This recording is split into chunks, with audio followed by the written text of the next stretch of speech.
welcome along to one of the most beautiful circuits in the world.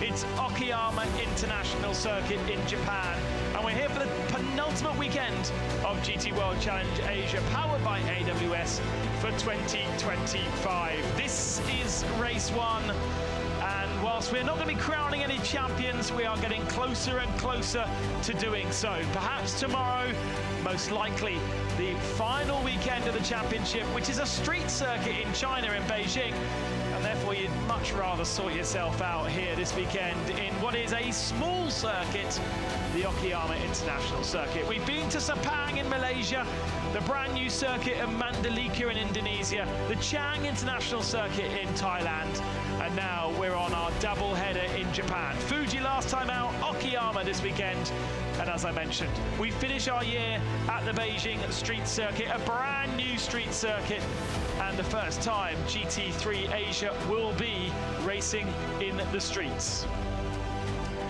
The Okayama International Circuit, once upon a time known as the TI Circuit Aida, 3.7 kilometers in length, with a lap record just under 1.5 minutes. It's fiddly, it's technical, it's hard to pass, but it does provide us plenty of entertainment. The last time we raced was Fuji back in July. Let's catch up with all the news since then. 今シーズン2度目の SRO GT パワーツアーが開催されます。 It's also the penultimate rounds of GT World Challenge Asia, powered by AWS, and the Japan Cup. So, in theory, champions could be crowned. However, the chances of that happening are pretty slim. それでは早速、今週末の最新情報を見ていきましょう。 The battle for GT World Challenge Asia's overall title looks increasingly like a two-horse race between Origine's Yuan and Leo Yi and JMR driver Jefri Ibrahim, after both scored victories in Fuji. 7 points now separate the two crews. Only reigning champions Yuan and Yi can retain their titles here at Okayama, but they must win both races and hope that Ibrahim scores no more than 6 points. Others could yet bounce back into contention, but after non-scoring at Fuji, the likes of Anthony Liu and Dorian Boccolacci and Ruan Kunfan and Maxime Usten now find themselves 42 points adrift.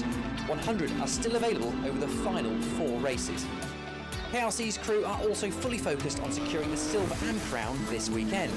Ruan and Usten lead Absolute Courses Huang Rohan and Akash Nandi by 45 points. The gap between Silver's top 2 is nowhere near as wide, but Autosport Asia's Chen Kongfu and James Yu do enjoy a reasonably comfortable 17-point lead over Andy Yi. James and Audi were both winners here last year. David Tipton Biantoro could also retain his AM-Class title on Sunday. He and Garage 75 co-driver Christian Colombo lead Amac's Ben Porter by 25 points. The 30-car entry features several changes this weekend, but the biggest is undoubtedly China's first Le Mans 24 Hours winner, Yi Yafei, joining Harmony Racing. The Ferrari factory driver makes his GT World Challenge Asia debut. It's great to be here in Okayama, back with Harmony Racing after racing with them last time in Macau. Very tight championship here in Asia. Always wanted to race back home, kind of in my region. Racing the Ferrari 296 V3 as well. Very competitive car, and just can't wait to get the season started. ジャパンカップはシーズン後半戦に突入。開幕戦から全戦で異なるウィナーが誕生しており、まだまだチャンピオン候補が絞られていない展開です。ランキングトップは富士大会のレース2で見事な優勝を飾った296号車。開幕戦から全戦表彰台に上り、総合力に優れたラインナップでチャンピオン獲得に向けて着々と駒を進めています。ランキング2位は666号車バンクシー選手。富士大会のレース1ではシーズン初優勝を収め、それ以外のレースでは全て P4 フィニッシュを記録していて、296号車同様に安定した走りを見せています。ランキング3位につけるのは笹原右京選手と武井慎二選手がドライブする9号車です。富士大会では望んだ結果が残せなかったものの、トップとは20ポイント差とまだまだ逆転の射程圏内にいます。シリーズチャンピオン争いは激化している中、 GT3 アマクラスのチャンピオンは今大会で決着がつくかもしれません。1号車はランキング2位とは45ポイント差が開いており、今大会でチャンピオン決定の可能性があります。 GTC クラスも同様に888号車のチャンピオン獲得が決定的です。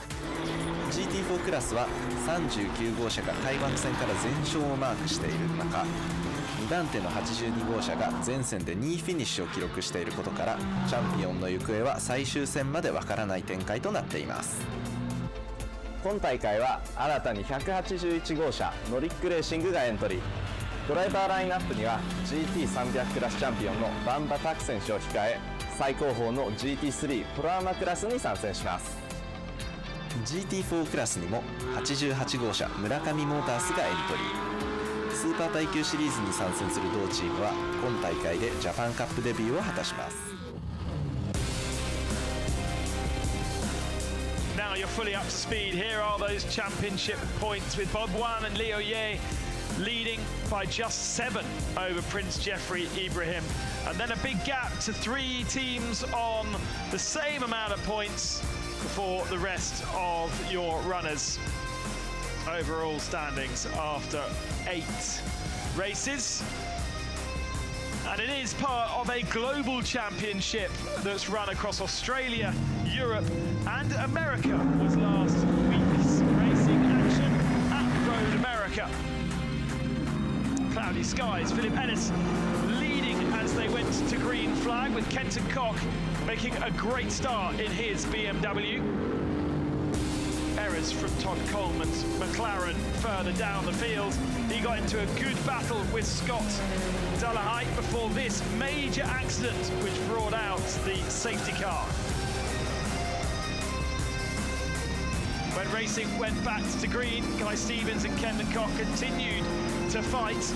That allowed the BMW to go down the inside and up to second position for Kenton Koch, also allowing his teammates to come through as well into third, just before the red flag flew for Lightning. They wouldn't get the race restarted, and therefore it would just be half points for race 1 on Saturday. Race 2 on Sunday over 90 minutes, and Matt Bell in the Corvette led the field. With the pro drivers in the cars first, tight battles in the early part of the race, all the way through the field, some a bit closer than others. And after the pit stops, Mikael Stevens making moves into the lead of the race, the 34 car. Further back, battles between Alex Sedgwick also getting himself forward. Descalos and Washington making contact with each other, perhaps meaning that Descalos eventually retired and brought out the safety car. We had a green flag with 1 lap to go, a 1-lap shootout. Philip Ellis moving on to the podium. But at the head of the field, Grenier and Stevens for Mercedes held on to victory.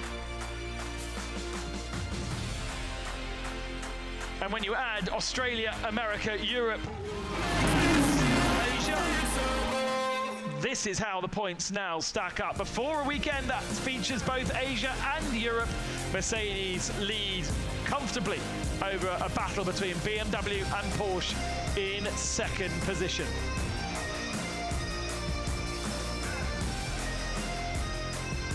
And it has very much been a Porsche year in GT World Challenge Asia, but Porsche have never won here in Okayama. Let's see what it looks like inside the 37 Porsche of Dorian Boccolacci. Hi everyone, it's Dorian Boccolacci. Get on board with me on my car on Okayama Circuit. It was my first race last year in GT World Challenge Asia. Here we're on the straight. Big braking for the turn 1. We get a big oversteer at the entry, a lot of time in this corner, so it's very sensitive corner. Then we arrive to turn 2, not really easy. We don't see clearly the exit, and we need to be very close to the gravels in exit. Then we have a little straight, not really straight. We can see some traffic here, big braking, and here we need to go uphill, and we have a really long straight, so it's really important to get a good exit there. Then we are on the straight, like go-kart, we can put the head in front, We take some speed, and here we have the biggest braking of the track. Nice hairpin. We need to stay a bit tight because then we have a left corner. We need to open it, cut a little bit here. Don't do track limit out of turn 8, and then again turn 9, a little left corner. Little straight. Okay, we arrived to the last sector. Very, very good with the Porsche. We get a good rotation here. First hairpin. Then we need to prepare the second hairpin, so don't go fully wide in the exit. And we arrive in turn 12 and turn 13, last corner. Turn 12, it's very difficult because we have the gravel and we need to carry a lot of spin in, and then we arrive directly to last corner. And what is important is really to get a good exit for the straight line.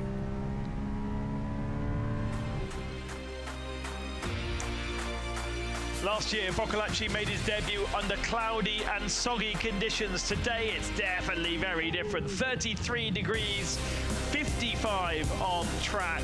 A really challenging weekend. Let's go down to Amy, who's got the characters on the grid. Here with Prince Jefri, who's been very strong this season with the Corvette. However, naturally we talk about the championship. You're second right now. It's getting tight. It was a little bit unexpected that you start from this position. Yeah, I think we've been a bit unlucky with the BOP that we've got the balance of performance, you know. There's a lot of cars here that's been fast and get nothing. And from Thailand, we've got 15 kgs. In Fuji, we've got 20 kgs. And here, being second on the grid, and we have another 5 kgs and smaller restrictor, etc. and all that. So, you know, I can go on and on, but I think we just gotta keep our head down and keep on pushing, and you know, hopefully score some result. I hope you get some good points today. So good luck to you. Thank you.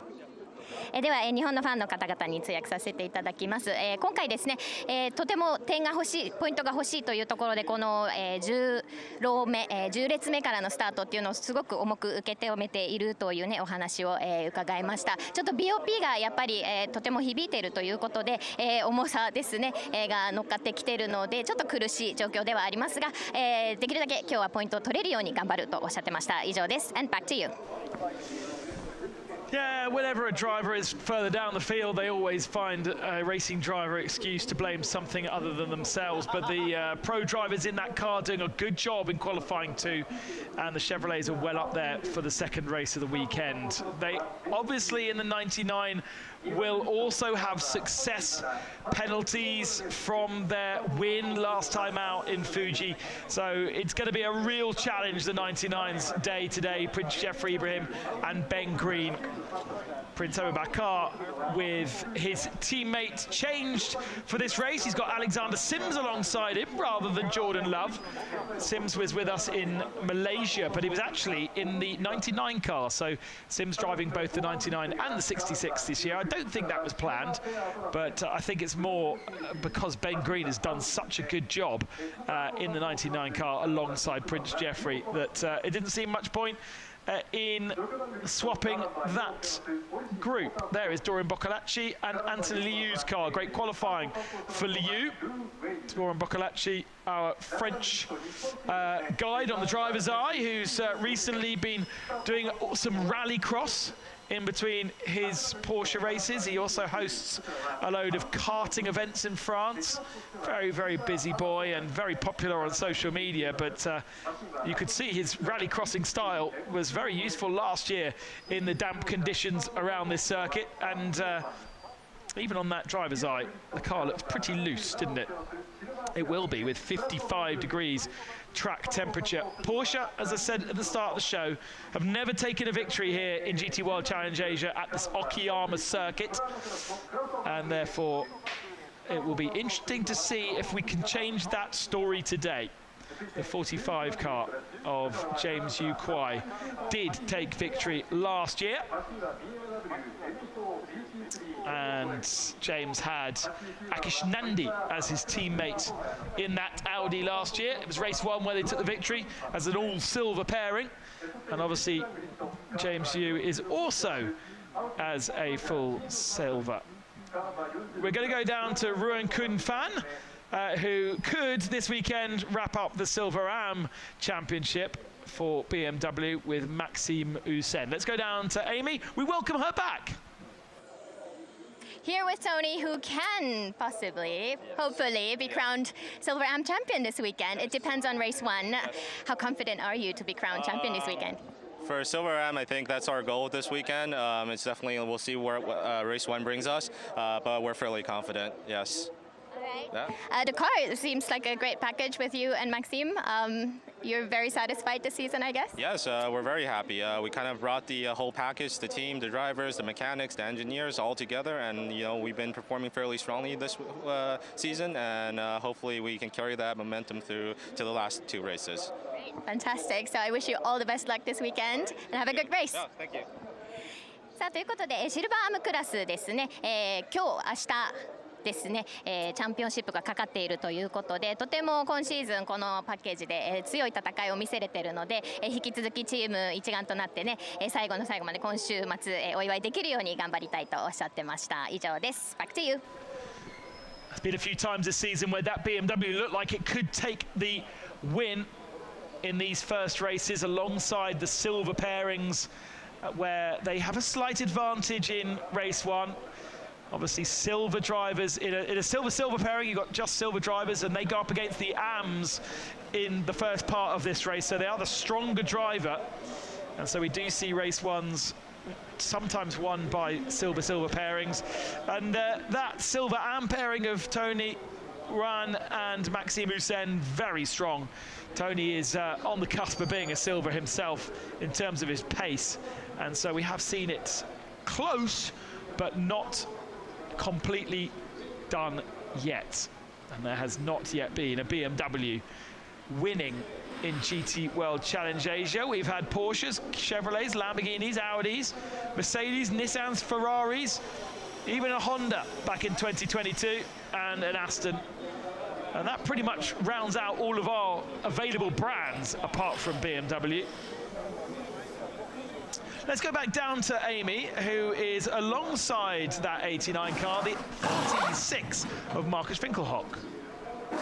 So here with you, Marcus. It's great to have you in this season competing. Bianye, he won the race last year, so there's a little bit of a lucky charm with you guys. How confident do you feel to, get to the front? For sure, we have some work to do. I think P12 is everything is possible. I think there will be a big mess again in the first couple of corners. Unfortunately, it's quite difficult to overtake here, so we have to do a little bit also with strategy. But anyway, I'm really motivated. I think the car should be okay. We were P1 in first free practice, so the car is running actually not too bad. This morning I was a little bit unlucky in qualifying. Only 1/10 to P5, starting now P12 tomorrow. And I also could have done a little bit faster. There was some dirt in the last corner, unfortunately. So I think we have a stronger package than we look in the moment. But I think we are lucky in the race. With a good strategy, everything is possible today and tomorrow. I wish you all the best luck. It's very hot, so keep hydrated, and a great race to you. Thank you. Thank you. さあ、このポジションからね、スタートということで46号車、何が起こってもわからないというね、状況ですので、できるだけ前に、行きたいとおっしゃってます。そして、ビアン・イェイ選手ですね、パートナーは昨年ここで、優勝しているということでね、ラッキーな、チャームもついているねっていうところなんですけれども、自分がちょっと予選ミスっちゃったところがあったので、そこを挽回というか、お名返上したいとおっしゃってました。以上です。And back to you. It's not a particularly tight first corner here, but it does seem to sort of bottleneck, and there's not a big sprint from that front row down to that first corner. So I think race control will be trying to get the start cars released early. Now, we do have a slight delay in proceedings, and it does look as though the layout in which the cars have been gridded up is needing to be corrected, and so we are just sorting that out now. And it does look as though I can't see it on your screens there, but the 16 car of Uno Racing may have been either out of position or has been given a penalty to start the race 5 places down from where it qualified, because it is the pink Audi which is being repositioned, and therefore other cars are having to be wiggled around it. So that is why we've got a slight delay in proceedings. And that's a shame for them because they were second silver car, were they not? And Shanthong and Rio have done pretty strong results in those race 1 silver races. Part of the Silver Cup, which features, yes, so they're now behind the 77. So the 16 has been dropped 5 grid positions. I'll find out as to why and let you all know, but they are now behind the 77. And so that is why we are slightly delayed, but that's okay because we've got Amy back with us. A big welcome back to Amy Izawa, our long-time pit reporter who we've missed for the first couple of races of this year. Amy is now a mummy and she's ready to get back down to the grid, and she's loving being at a race circuit this weekend. And here with James, another driver who is a lucky charm because you did win this race last year. Starting from second row, it seems good. Yep, it's a good position to start the race. Everybody's so close, especially the top 6 starting in race 1. So hopefully we get a good start and have a good pit stop and then have another victory today. So Frankie is going to start this race. Is he a little bit nervous, or did you talk a little bit before starting? He seems quite relaxed. We know that the objective is to finish the race, do our best, and score as many points as we can. I wish you all the best luck, and thank you for holding this umbrella. We need that. It's getting really hot, so yeah, hydrate well, and a good race to you. A pleasure. Thank you very much. Thank you. Thank you. はい、ということですね、ジェームス選手はこのポジションからのスタート、セカンドローというのをすごくね、嬉しく受け止めております。で、フランキー選手がね、スタート前ちょっと緊張されてますかって聞いたら、いや全然リラックスしてね、このスタートに挑みたいとおっしゃっておりました。そしてやっぱりね、このポジションということで、レース何が起こるかわからないけどスタートが大事かなっていうところで、2人合わせて、より多くのポイントを取れるように頑張るとおっしゃってました。以上です。Back to you. Yeah, so last year James Yuan was the first driver in that silver-silver pairing, and so he would go up against the AM drivers. But even though Frankie Cheng is our most experienced driver in the field, this will be his 66th start in GT World Challenge Asia, the team have decided that James is the one that goes up against the pro drivers, so he does the second half of the race, does qualifying 2, and Frankie does qualifying 1. And so that is the way that they've decided to work it. Just having a look at the track temperature going up more and more and more. 56.5 degrees track temperature now. We are not even at the heat of the day. This is inside the 500 with the screen reflectors to try and keep the cockpit as cool as possible. They do have air conditioning in these GT3 cars. They try not to use it because it does sap power, you know, by 1% or 2, so it's not a massive deal, but every percent counts. And so better to try and keep as much sun out of the cockpit as possible. When they go on their warm-up lap, they'll have the window slide open. It's not a full window like you have in a road car that you can wind down and up, but they do have a tiny little gap, as you can see there on the 45, and they can open that, and then there's a little hinged piece of perspex which can blow air onto the driver, but it is 33 degrees, so it'll be like having a hairdryer. Let's go down to Amy, who now has the pole car. Let's have a quick word interview with Andy here, pole sitter. It's always a special feeling starting from this position. Are you nervous at all? Yeah, actually it's a bit nervous for sure because it's my first time I start from pole position. And yeah, we all don't know what happens next, and my team and I, we just do our best, and we want to finish this race smoothly, and let's see what happens. Thank you. Yeah. So, I mean, starting first time here, how did you prepare for this? Okayama is probably the first time you drive this track. How did you prepare for this track? Yeah, my teammate and I did a lot of simulator here in the home, and we watched a lot of video and we learned a lot, which is the previous video here. last year and 2022 here. So we learned a lot from it, and our engineer provided a competitive car quickly, and yeah, we are competitive so far. So perfect, great. So I wish you all the best luck and a great start to you. はい、ポールシッターでね、このP1 からのスタートということでとても緊張しているよとおっしゃってました。僕ここ、ポールポジションからスタートするの初めてなのでねということで、割と本当私の方にも緊張が伝わるような、感じでした。ただ、チームがね本当に一丸となってこの車仕上げてくれたし、エンジニアの皆さんも頑張ってくれたっていうことで、まあ、楽しみっていうところもあるんですけれども、やっぱり緊張が、はい、あるので、まあなんでしょう、やっちまわないように頑張るよと、おっしゃってました。以上です。And back to you. That 96 car has already started from the front row. Lukai Liu has started it a few times. Was it Lorenzo Petresi who had a really good opportunity in Mandalika and had contact in that car? No, he was in the 55 car, wasn't he? But we have seen that 96 car retire from the front row after getting pole position before, but not in the hands of Andy Dung. I hate being on pole position as a driver. You're putting your faith in 29 other drivers behind you. As you go into turn one, you can't be too cautious. If you're too cautious, somebody will be up the rear end of you, and then there'll be a mighty accident. But you can't also be too attacking, because then you might fall off yourself. It's a really fine balance.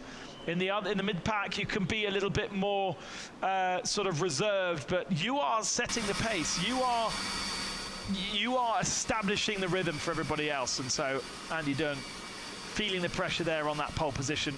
He's got a wily old fox in Anthony Liu alongside him as well. So I can see caution into turn one. He'll hug the inside line, and I can see Anthony Liu attacking. We know how strong Anthony Liu can be on that first lap.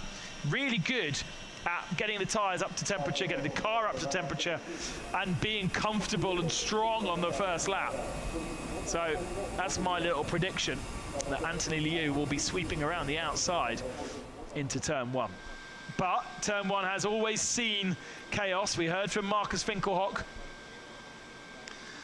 Even though it is not too tight, it is some reason just sort of brings everybody together.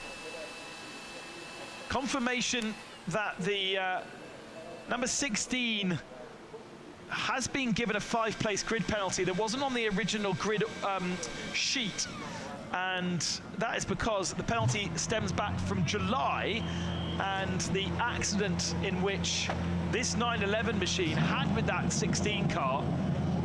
And if you remember, it was on the main straight, big shunt, and it was deemed that the 16 car, I think it was Sean Thong at the wheel, was at fault for colliding with the 911 that was heading into the pit lane, and the 16 driver read it wrong and basically rear-ended the 911. 911 was on the brakes going into the pits, and the 16 car went up the back end of it. So that's where the 5-place grid penalties come from, and the reason for the delay was that it had not been applied, and so needed to be applied on the grid. But luckily somebody remembered, even if it was slightly at the last minute.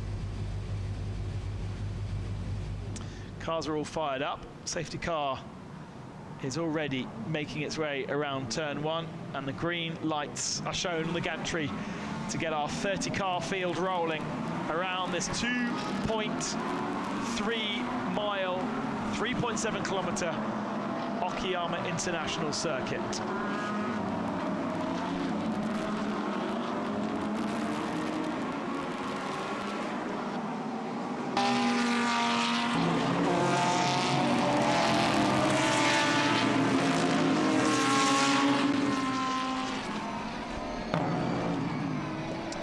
Onboard cameras across our field in the Korean number 33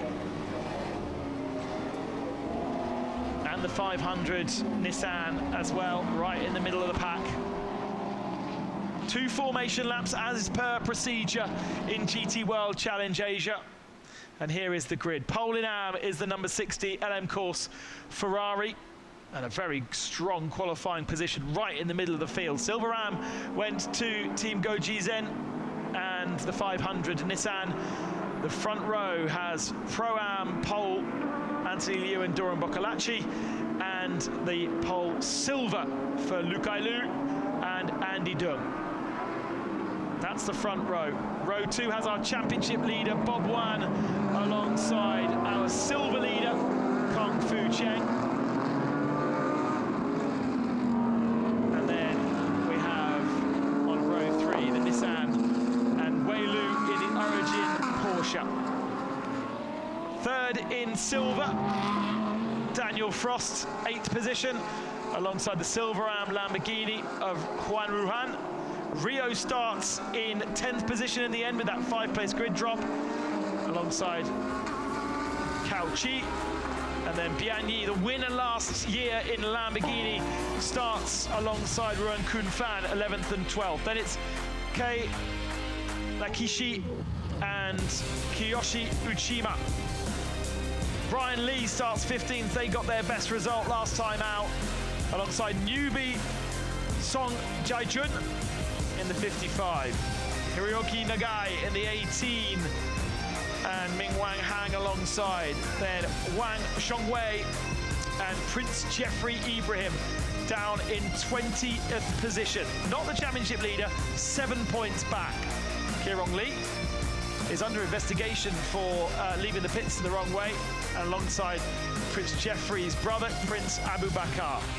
Then it's the BMW Plus BMW's Team Stude and Absolute Corsa. Jay-Z, Jingjung Sung for Phantom Global Racing. And then the AM cars of Setuan Santosho, David Tippanchoro, Andrew McPherson and Alex Liu. 5 AMs this weekend, which is great to see. And cars now roll on to their second formation lap, I think. And that is when the clock begins to tick. Safety car lights off on the top of the GR Supra. And therefore, that means safety car going in. We do have a side-by-side, 2x2 race formation. You've got to go through the grid hatchings. You've got to be following the car in front of you, and you can only move once the gantry goes green.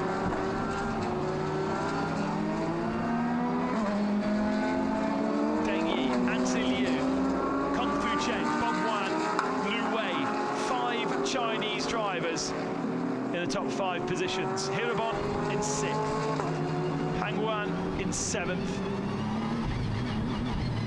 and then Daniel Frost, the Singapore driver, back in the championship in 8th.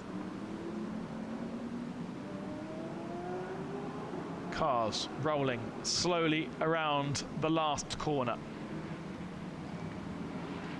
Porsche has never won here. Ferrari have not won for 2 years.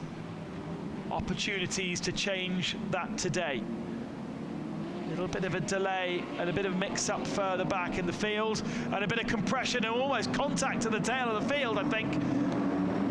There is some damage further back, but we are now racing and we are going green, and Anthony Liu is very, very aggressive, but watch out for Bob Wang coming around the outside. Liu can't get it done, he understeers a little bit wide, and that's going to open the door for the Audi. We've got cars in the gravel, and it's the 55 Ferrari of Harmony Racing in the gravel. I think there's an Audi facing the wrong direction. Yes, Marcus Winkelhock and the 46 car of Bianyi is facing the wrong direction at turn 1 as well. But Andy Deng has held on to the lead of the race with Kong Fu Cheng in 2nd, Bob Wan in 3rd.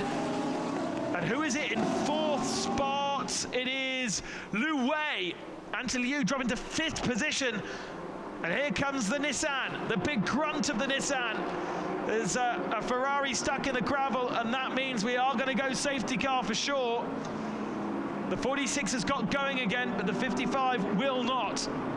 Did the Nissan get through it? Yes, he got into 4th position. Spinner further back though in the field. And that's the 29 Lamborghini facing the wrong direction as well. Chaos on the opening lap here in Okayama. Gets going again. But Yuan and that battle in the Silver Ram category is going to be nullified. And safety car does come out.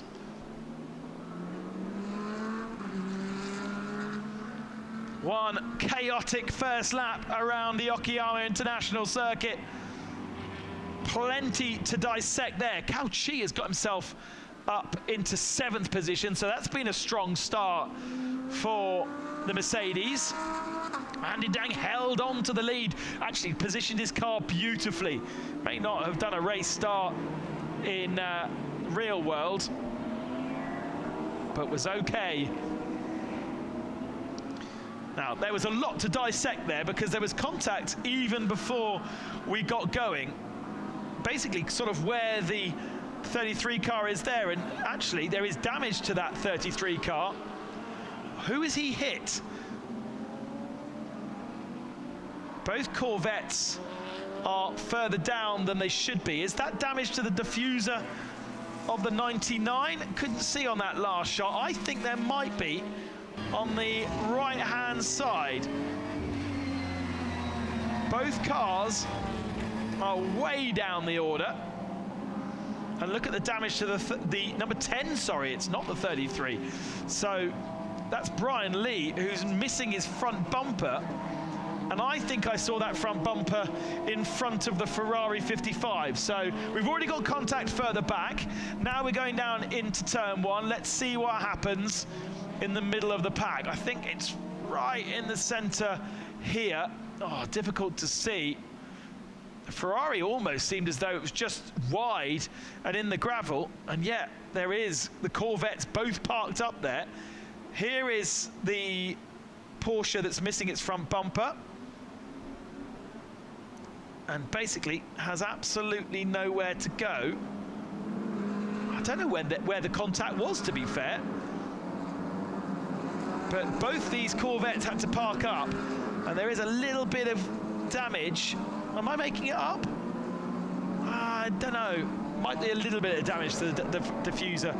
Haven't quite got the contrast on my screen to be able to make out the diffuser on that Corvette. But either way, we've got the 99 in 25th and the 66 in 26th position. So it's been an appalling start for both of those cars. Brian Lee with damage. Bian Ye was stationary at turn 1 for a while. And then also spinning Yuan. So we haven't seen the contact at turn 6 that spun the Lamborghini around. We caught the very start of it, but then we turned ourselves away. And I wonder also who had contact at the start of the race. They weren't even really out of the last turn. There was just a bit of what I would call loading, where the front car goes but the second car doesn't, or vice versa. The second car goes but the car behind doesn't, and there's contact between the two of them. So the 55 car has now been released out of the gravel.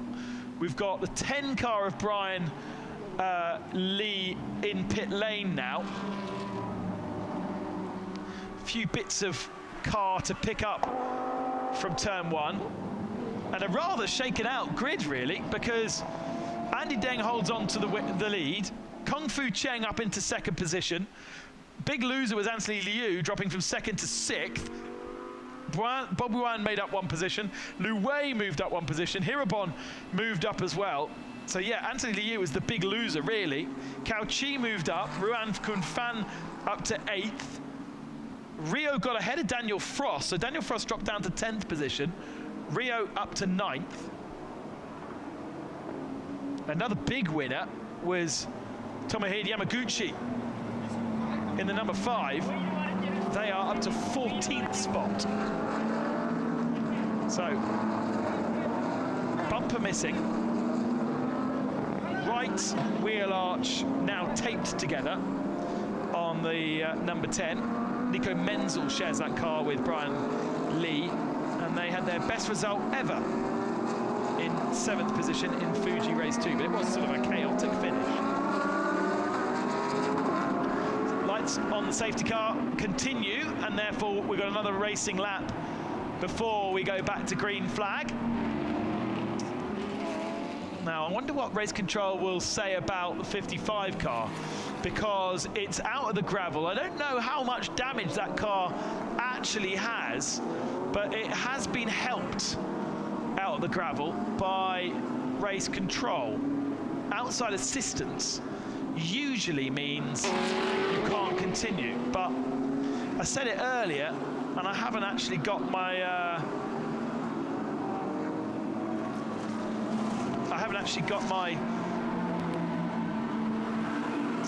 regulations in front of me. I think they, in this series, can continue if they have had help.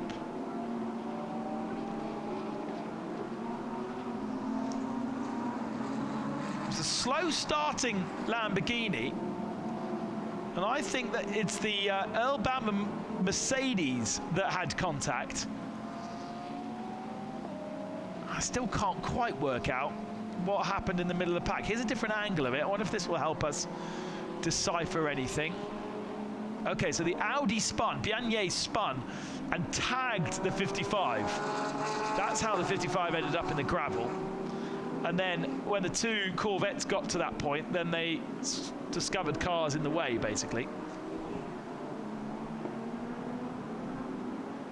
Safety car lights are out, and that means safety car will come in this lap. So now Andy Dung, not only having had to start the race, he now has to control the field, and it is his responsibility how we get going to racing again. 55 car hasn't yet caught up to the back of the field, and neither has the number 10. But there are some pretty fast cars at the back that have work to do. I think Andy Dung has already gone. Green flags are flying, and that is a pretty good start. Nice and early, so not too much bunching. And Deng Yi in the Harmony Racing Ferrari leads back to green. A little bit of weaving going on from Kung Fu Cheng and Bob Wan in 2nd and 3rd. Rio looking up the inside of Tony Yuan. Couldn't find a way through straight away, but this is the time to do it. This is the time to surprise. Don't forget those two Corvettes at the tail of the field, because at the moment they've got AM drivers to get past, although they are also AMs. There are some pretty slow cars ahead of them to clear. So eyes all over the place as Wei Lu defends from Hirobon. That Nissan has so much grunt, as we saw in Fuji. But Hirobon forced to go to the outside line around turn 5. It gives you the inside for turn 6, and actually this might work quite nicely for the big Godzilla. Yes, it's done, and Anthony Liu says thank you very much. I'll take that position as well. That's the big problem about this Okayama circuit. If you're offline for one corner, you tend to end up being offline again for another corner and giving up more than one position. A reminder, all silver cars have 5 seconds extra in pit lane.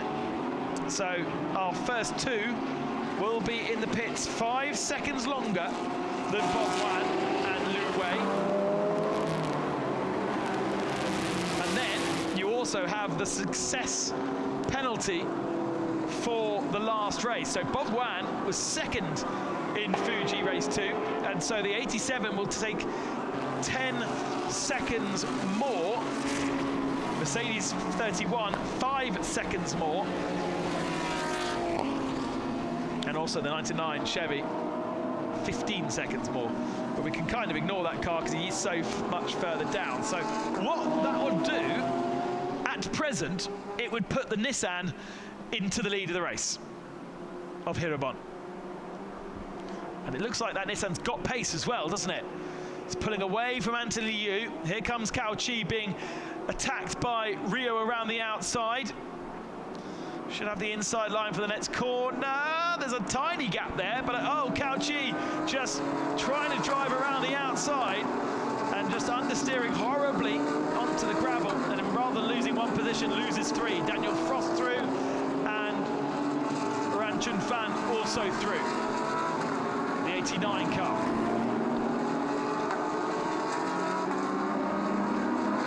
Just to add insult to injury, the number 10 machine of Brian Lee, it's already at the tail of the field by a country mile.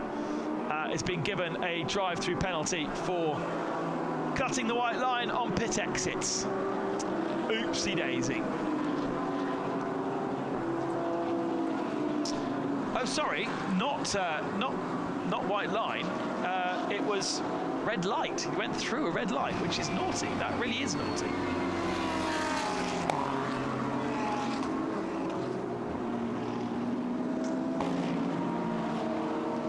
Bob Wan putting Kung Fu Chiang under pressure for second. Doesn't look like the Audi's got the pace to match the Ferrari at the moment. We know how good Lu Kai Lu is, actually the stronger of the two so far this season. Further back, Daniel Frost and Ran Chun Fan going side by side for 8th position. Quite sure how that one is shaken out. I don't think there's been a pass there. Looking at the tracker, as Hirobon watches the battle for 2nd spot ahead of him.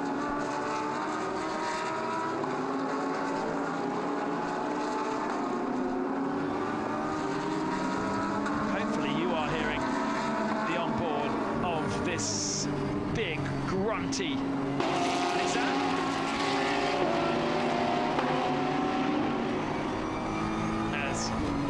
Brian Lee is going to just appear there, coming out the pits, but now the left front corner of that car is flopping all over the place, and he might get a black and orange flag if that continues to loosen itself off. Just going through the various different categories. Hirobon leading Silver Am. Fastest lap for Andy Dung.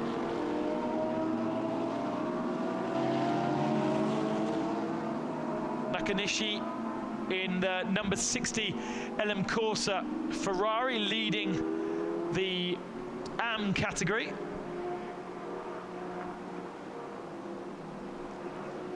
And race control just clarifying that that is a drive-through penalty for pit exit lights rather than line. There's the number 10. Trying to stay out of the way, but it's a tight old track to be lapped. Race control happy that the race start was good, so no penalties there. But they are still investigating turn 1, because they always investigate the race start, but they are separately investigating turn 1. And there is also the question of turn 6, where the 29 car was spun around, but race direction don't seem to be looking into that one at the moment.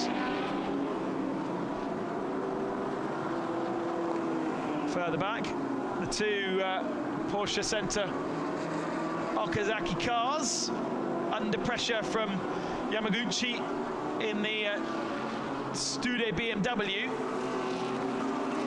And they're trying to clear Brian Lee and also the leading AM car. So the leading AM car goes up the inside of Brian Lee. Lee keeps the door nice and wide open for the Okazaki cars to come through. It's 25 ahead of 18. So Uchiyama ahead of Nagai. But here comes that BMW trying to find a look down the inside into 5. There's no space there. Oh, and contact, there's clumsy contact from Uchiyama, sorry, and that's turned the 60 around. Hopefully hopefully can get going again before his AM rivals join him. I know, see on the tracker, he's still there. And that's a slam dunk penalty, I'm afraid, for the 25 car. As also now joining the party is Zhongwei Wang. So look at that contact again. So watch the 25 car lining up and very much on the inside, but kind of in the blind spot there of the 60. So the 60 comes across the racing line and only realises there's a Porsche there once he's turned in. But the nose, I'm afraid, shouldn't really have been there anyway. Back on board with the Nissan. Bob Wan ahead in the Porsche.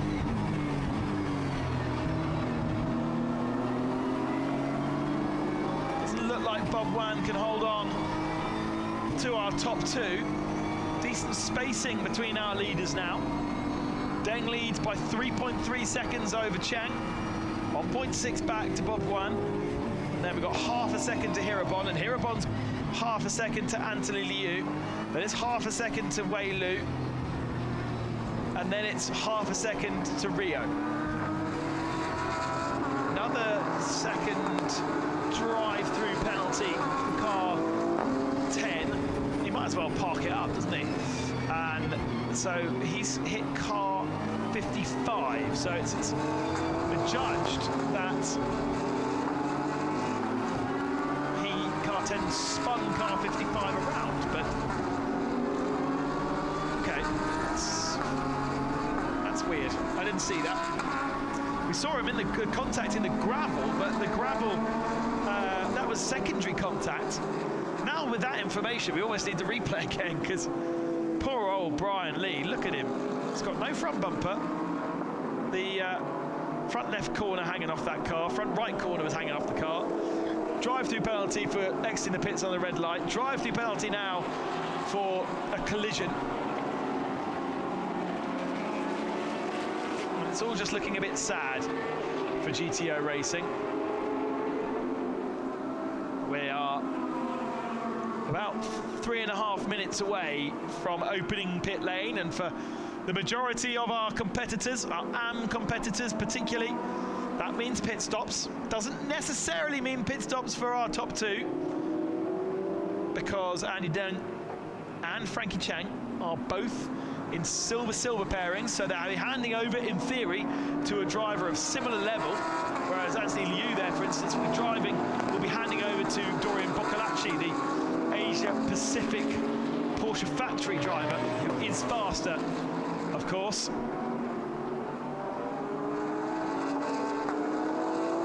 Handing over to Yu Kanemaru. Bob Wan handing over to Leo Yi, his pro driver.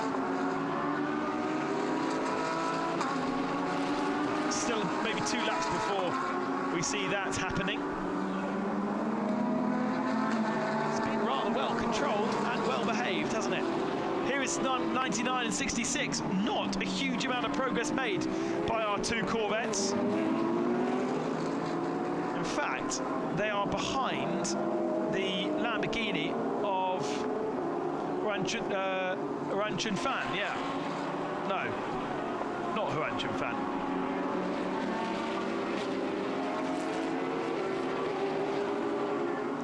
Ruhan Huan, showing with Akish Nandi, who won this race. There's your as it stands championship points. So Bob Wan and Leo Yi extending their advantage to 22 points. It would not be enough, though, to secure the championship before the weekend is up. But everyone is very, very concerned and aware that we're going to... We've got another drive-through penalty for car 25. And that is...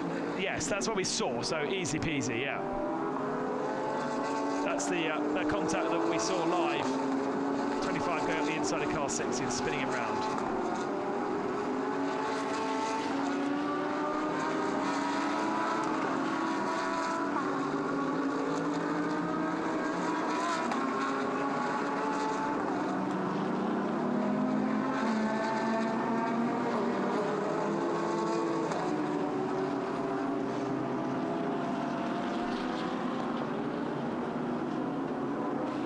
So a reminder then, when we get to pit stops, Bob Yuan and Leo Ye with that 10-second extra stop for success in Fuji.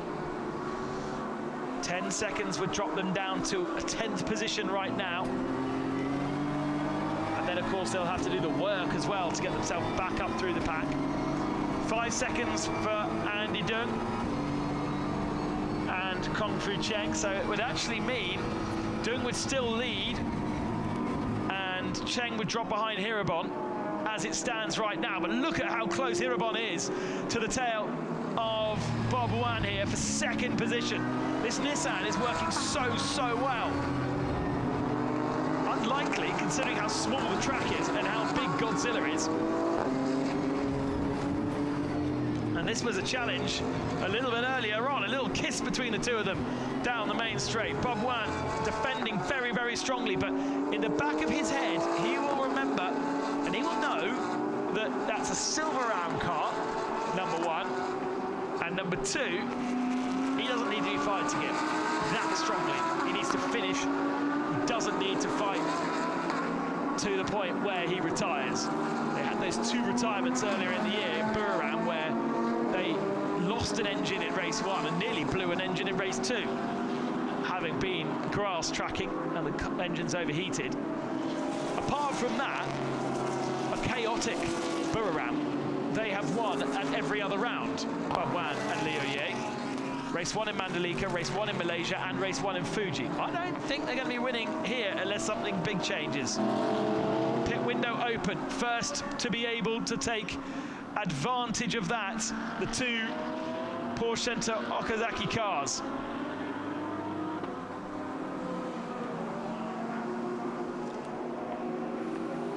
Oh, what is going on here? Oh gosh, what is going on here? Chaos and confusion in the pit box, and that's going to cost the 66 car even more.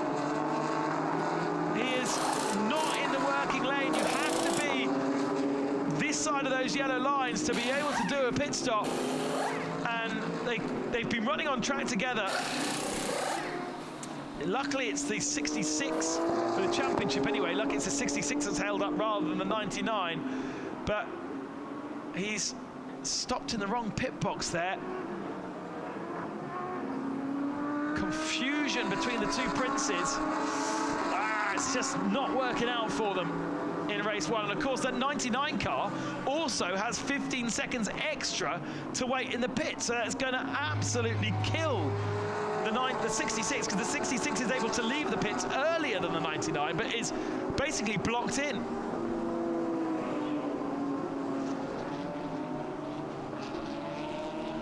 Now our leaders coming into the pits. They are 1 lap later. Look, he's still sitting there. Now the 66 has to be pushed back, and the 99 is able to leave the pits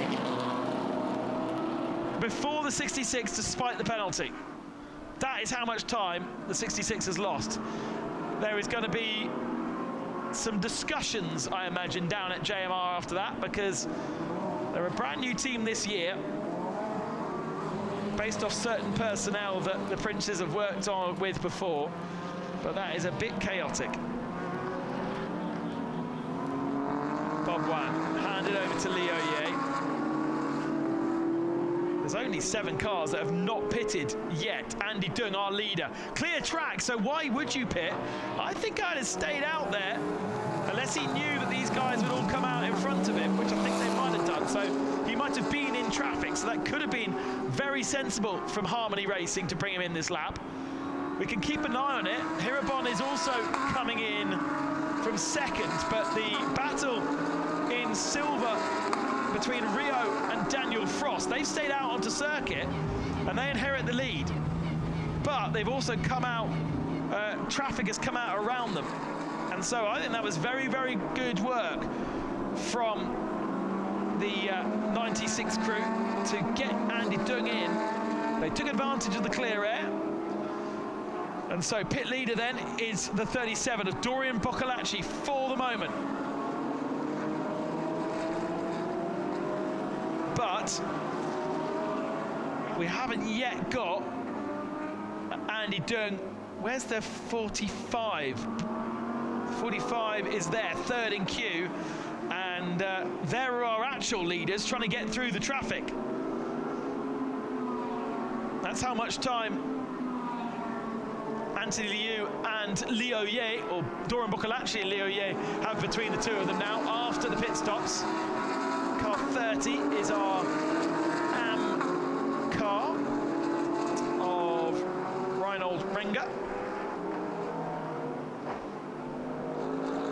No success penalty for Andy Dung, so he should come out ahead of this car number 37. And there we go, decent distance ahead.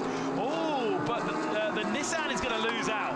The Nissan loses out to two of the Porsches and comes out ahead of James Yu, trying to go around the outside. This is where to do it before Yuan Kanemaru settles into his rhythm. James Yu quite needs to pounce here. Getting a nice big slipstream from that big Nissan. This is the place to do it. Down into the braking zone at turn 4. James Yu quite looking for the switchback though, and the better run out of the corner. Sensible driving from the Chinese driver that was educated over at Oxford University. Speaks perfect English. And the Nissan defends. So James having to go to the outside. This is where you can try and run all the way around the outside, but Yuan Kanemaru edges Yu Kuai to the exit of the turn, so blocks his momentum. It's not done yet, is it?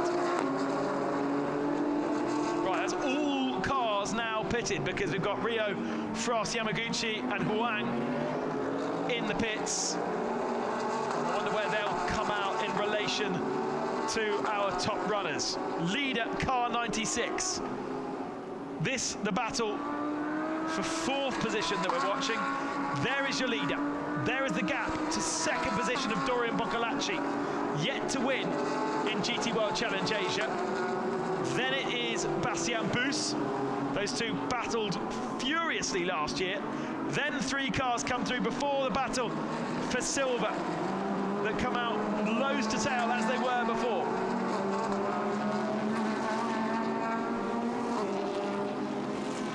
Xiong Dong now has to deal with Jiatong Liang. That is for 8th position, behind Liu Ye, who is in 7th.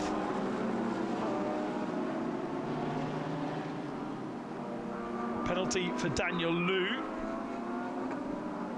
who has entered the pits incorrectly. Here comes Max Hussein down the inside of James Yu Kuai. This BMW in the hands of the Dutchman is so dangerous. And already Hussein up to speed and attacking.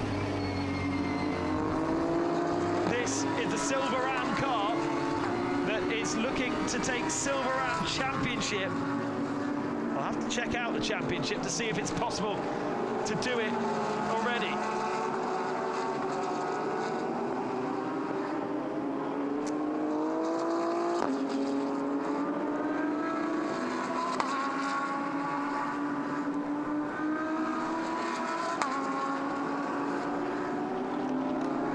Lukai Lu, what kind of pace has he got in his pocket? Last lap was the best lap of the race. Okay, so faster than Andy Dung. 2.9 is the gap, but Boccolacci was faster. Boccolacci was only 0.3 faster though, and he's trying to scamper away from Bastien Bus. Those 3 then have a big gap to Yuan Kanemaru, Max Hussein and James Yu Kuai, with Liu Ye drawing onto the tail of that little battle pack. Then it's Rio, then it's Jiatong Liang, then it's Jaden Ajeda, your top 10. With Martin Berry leading the AM category. 2 big GT3 cars here. We always think of the Nissan as big, but just look how big the BMW is in comparison. They are both big cars on a small circuit.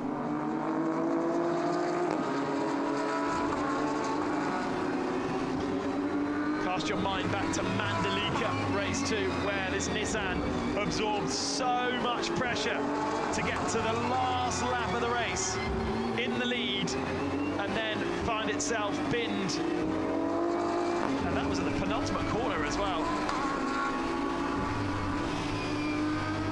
Now, Max Hussein won't want to do that. He will want to avoid contact, but this is the battle for Silver Ram as well. They have a huge advantage in that championship in Silver Ram, of course, so it's probably not necessary to try and make a pass. At the moment, the gap 49 points between the two, and it is actually Yuan moving up into the Silver Ram. 50 points going into next event would be enough for the BMW to clinch the championship. So right now, what they're doing is fine, but no way it's settling in this particular race.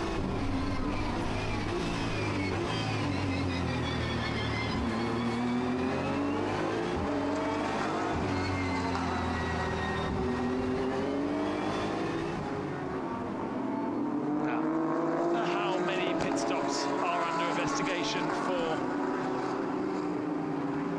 short pit stop time? It seems to always be the case that one or two drivers or one or two teams get that pit stop window wrong. I actually haven't got that data in front of me to be able to check it.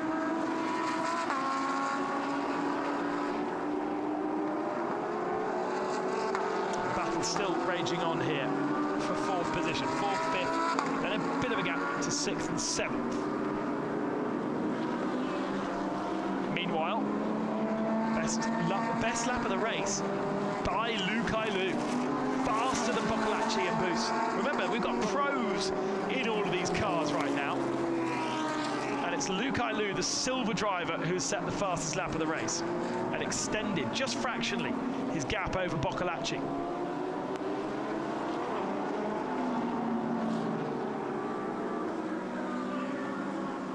You wouldn't believe it, but Alexander Sims is behind the AM competitors. He's down in 27th position. Absolutely miserable day. BMW trying to go around the outside, but no doing there. This is an unconventional move down the inside here. Wow, it's so tight for two big cars like that. And that's going to compromise the BMW speed. Another late move into the hairpin at turn number 8, and there might have been a bit of contact there, but Max Hussein has found his way through, and now James Yuan needs to pounce again in the Audi. Cannot let Hussein get away. I mean, there's a whole start-finish length now between the two Porsches and the BMW, and look already at the gap that is being able to be created.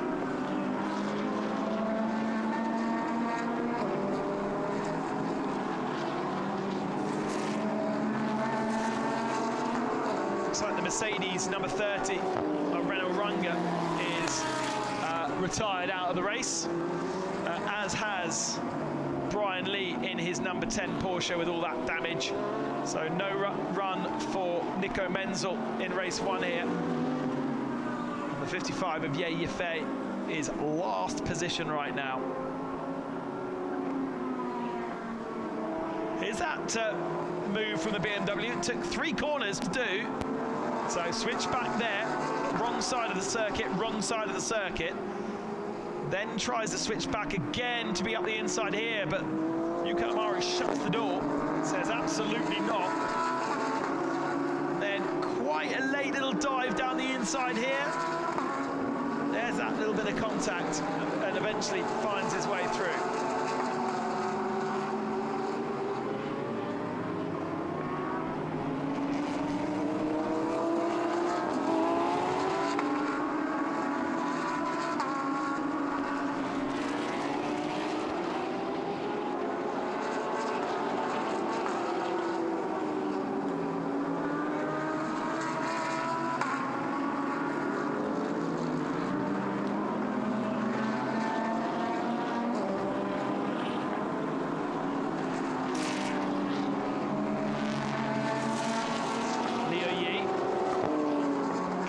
the tail of James Yuan. That sort of amazing pace that we've seen from James Yuan sort of comes every so often. It's not a consistent, massive pace. Do you remember in Buriram, great move in turn 3 to take the victory there. Bravery and pace like no other, but it's not something we see often. On board now with Dan Arrow, who's qualified 4th spot. Dan Arrow in race 2, an insane result for the Dutchman, and so big work being done here to haul that 33 car up through the field. Nice decisive move through past Jai Tong Miang, who's dropped a few positions on that last lap. So Arrow up to 13th position. Next car in front, Anders Fogler, the boss of high-class racing, shares that Porsche with Kieron Lee. They got their first overall points last time out in Fuji, but would still be at the moment just outside the top 10 positions.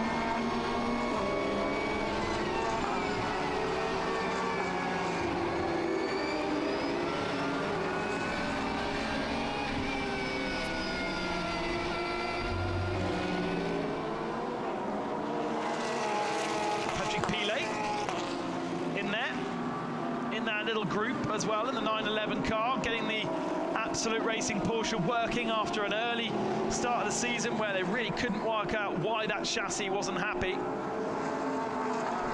I think they have now found the solution, but certainly not the place where Pilet would expect to be. Bastien Bus catching Dorian Boccolacci here, not by very much, but the gap is fractionally down. The headline really is that Lukai Liu in the Ferrari is extending his advantage over these two Porsches.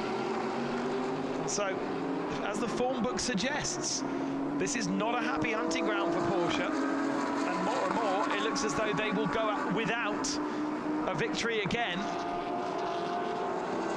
and Ferrari will end that winless streak of 2 years. Last victory, Yokomiso in the Maezawa Racing Ferrari here in Okayama 2 years ago. Yokomiso is here, as is the Maezawa Racing Ferrari in the Japan Cup. That comes up later on this afternoon. So tune in again for more GT action. And of course, if you do love your GT action, you can now download GT World app, which every single race will be pushed to your phone or your tablet, so you know exactly when we are racing and be able to tune in. Leading Pro-Am car is Boccolacci and Liu. He is behind the leader of the race, who is also the silver leader, Lukai Liu, down by 4.3 seconds. I think Boccolacci is driving in his mirrors here. By that I mean he is looking over his shoulder rather than concentrating on what's going forward. Best lap of the race, a 1:28.5, so that's a second faster than our lap record from last year. But the point is, Lukai Liu, 0.6 of a second slower than that best lap. But Boccolacci even slower than that. And he's got Bastien Bus on his tailpipes, probably distracting him somewhat. Down in the AM category, there is Martin Berry, who's leading the AM category. We say welcome back to him because he wasn't with us in Fuji. It was Andrew Bentley aboard that car. Bentley has already, no, sorry, not Bentley. Berry has already taken a class victory in Buriram in race 1. He's been on every step of the podium, in fact.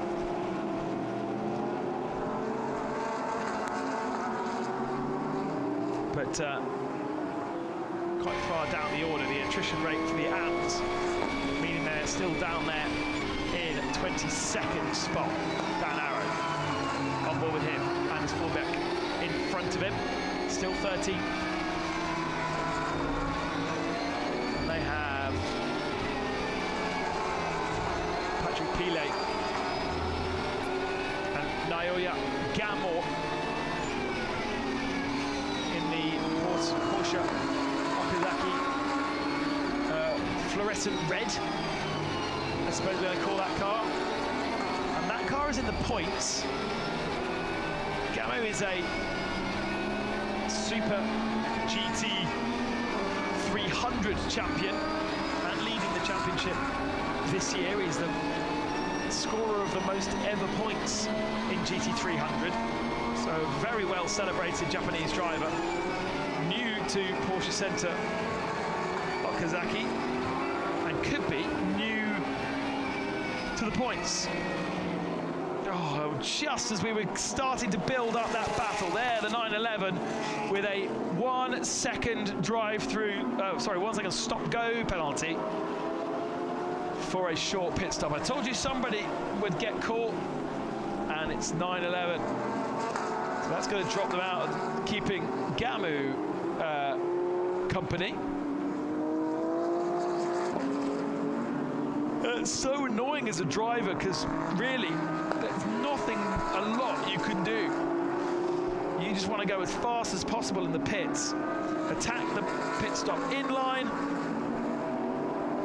in the pits, and then get out as quickly as possible and let the mechanics do the timing. But it seems so often it catches people out. We see so often penalties given out. For a moment I thought we weren't going to have one, but unfortunately it is 911 who have been caught out. Championship as it stands. Now that Leo Ye and Bob Wan have taken that success penalty from race 1, the point situation looks much more favourable for Prince Jefri,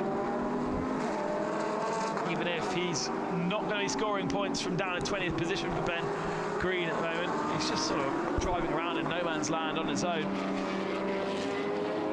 Doesn't seem like there's a lot they can do.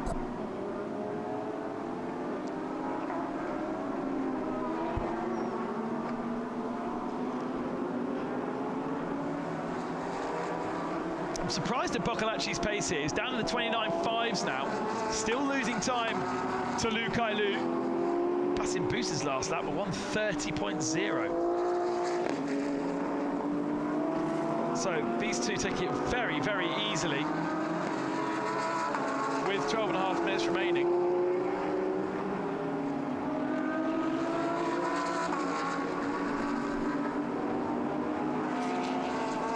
There's your leader, Lu Kailu, over the line, waiting for Boccolacci to come over the line, but it's going to be closer to 5 seconds now. It is a 5-second gap between the two.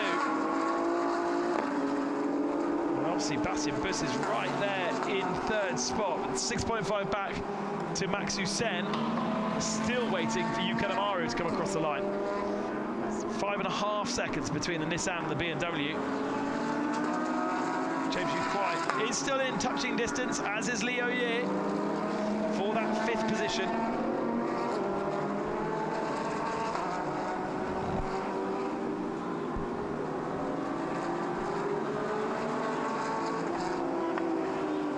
But once again, the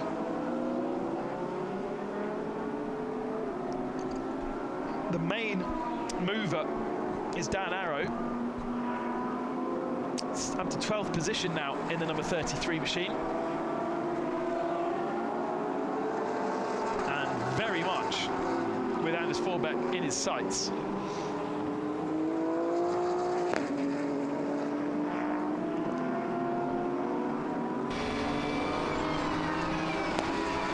On board with Dan Arrow then. Car looks like it's behaving itself. It's doing sort of what it is being instructed to do using the steering wheel.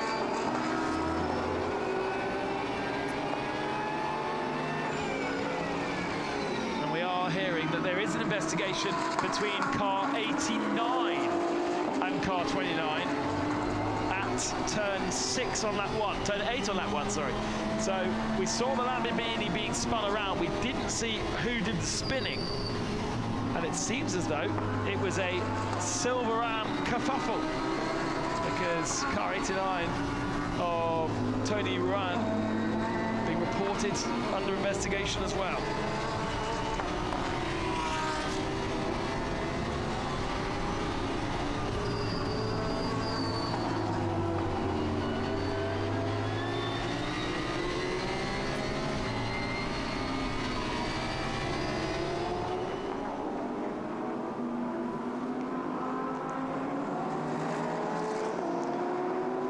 Here's a battle for third position in Pro-Am.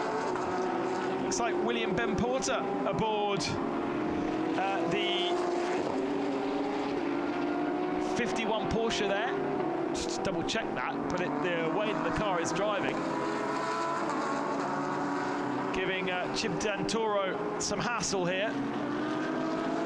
And yes, they've swapped it around. So we've previously seen Ben Porter in the first stint, and then Andrew McPherson losing time in the second. Well, they've swapped it around now, so Ben Porter in the car for the second is giving Christian Colombo the pressure.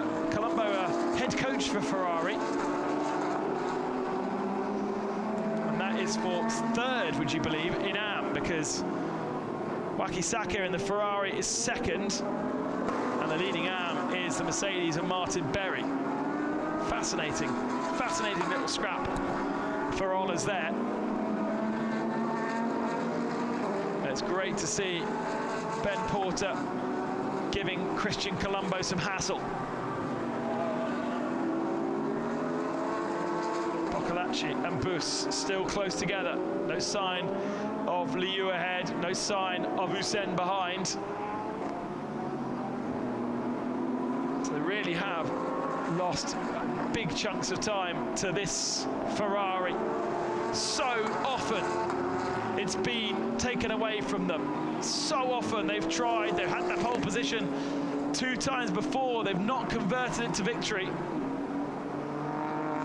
As you watch Daniel Liu watching on. No, that's not Daniel Liu.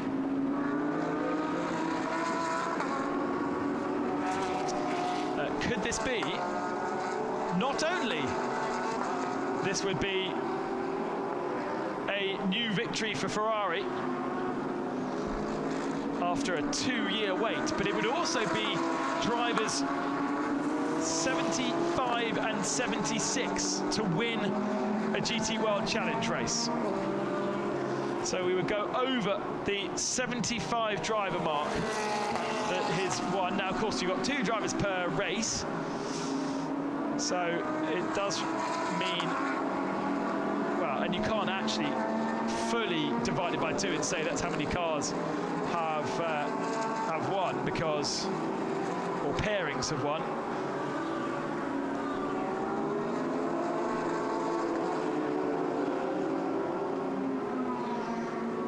Quite the battle we saw last year, is it? It's a bit follow my leader between Boccolacci and Bus at the moment.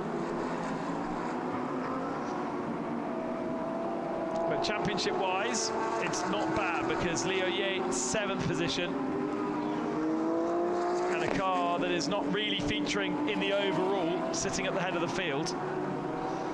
It's good news for Bus and Boccolacci.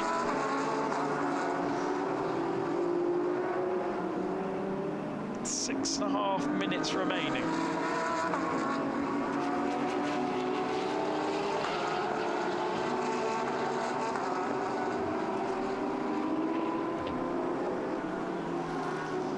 The gap between Liu and Lou and Boccolacci continues to grow. 5.5 seconds now. It is between the Ferrari and the Porsche. And you've got to say, unless in these really hot temperatures, Luca Liu is taking too much out of his Pirelli tyres, and they may rather collapse on him at the end of the race. He is is doing a stunning job. So car 19 being given a 5-second time penalty for causing a collision. Don't know exactly with who, but Mortara will be taking that. Mortara sits in 15th spot behind Marcus Winkelhock. So he's making progress, making much better progress than Alexander Sims and Ben Green, who are absolutely going nowhere. But add Patrick Pile into the mix there as well.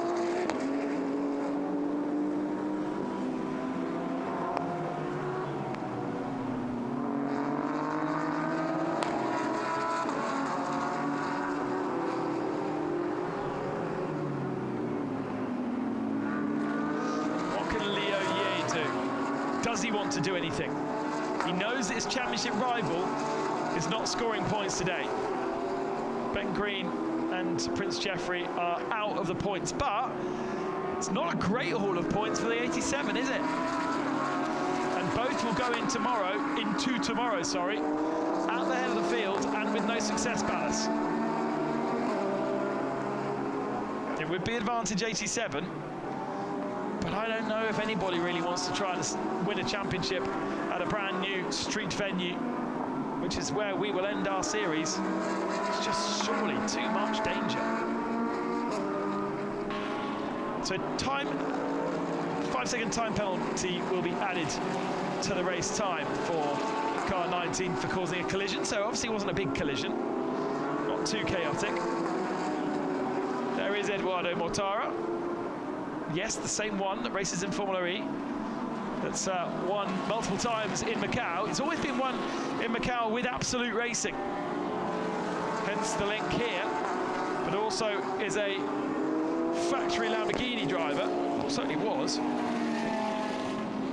and so that relationship works. Here, down the inside goes Ben Green, that's up to 18th position on Daniel Liu. Although it's not quite done yet. Side by side down this straight. Corvette with the inside line and maybe with the grunt as well. So nothing that wrong with the balance performance. And now Ben just needs to shut the door, which he does. But yeah, it's just not the possibility of progress. Oh, and Daniel Yu goes up the inside and steals it back from him. Naughty. As it stands then, gap will be 13 points between our top two. As this squabble continues, Ben Green failing to make that one work.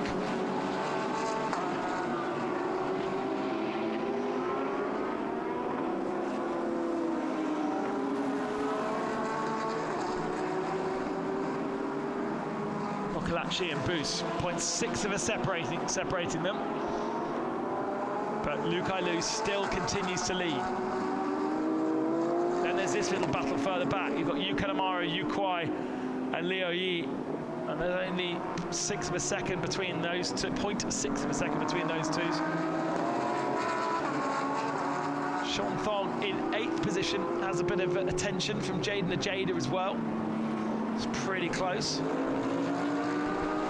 Sean Thong will be thinking about his silver 3rd, and that's already pretty much sorted.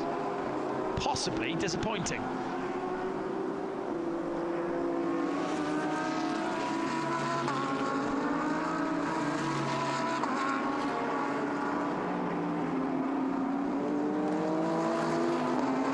Bit of a danger point here for Lukai Lu. He's been extending his advantage steadily. It's up to 6 seconds now. But a little bit of backmarkery to sort out. And it was the 3rd place AM battle. The two of them squabbling each other.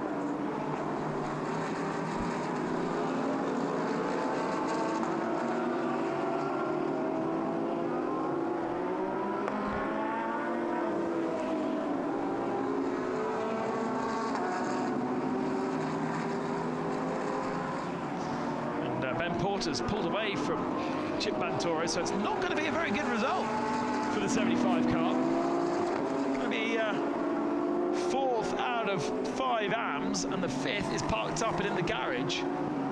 So that's disappointing, I think.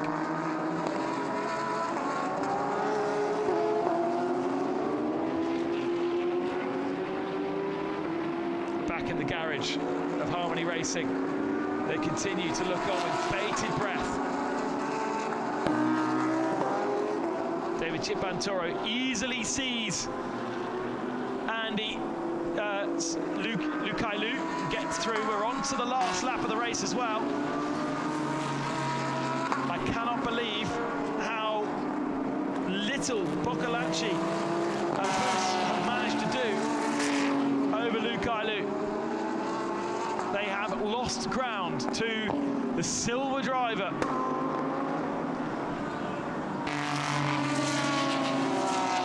We are going to crown our 75th winner in GT World Challenge.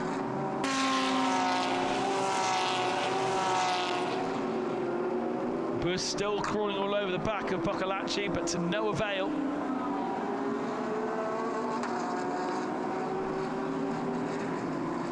It's close enough, isn't it?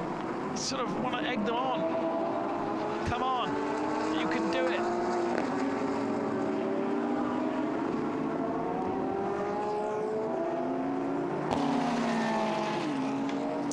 Wakisaka back up to the lead in AM. That's changed hands over the last couple of laps, because it was Martin Berry, but coming around the final corner.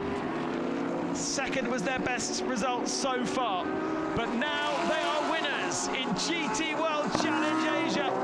Lukailu and Andy Dung take victory. Second position for Anthony Liu and Dorian Boccolacci, and Wei Lu and Bastien Bus will round out the podium in third.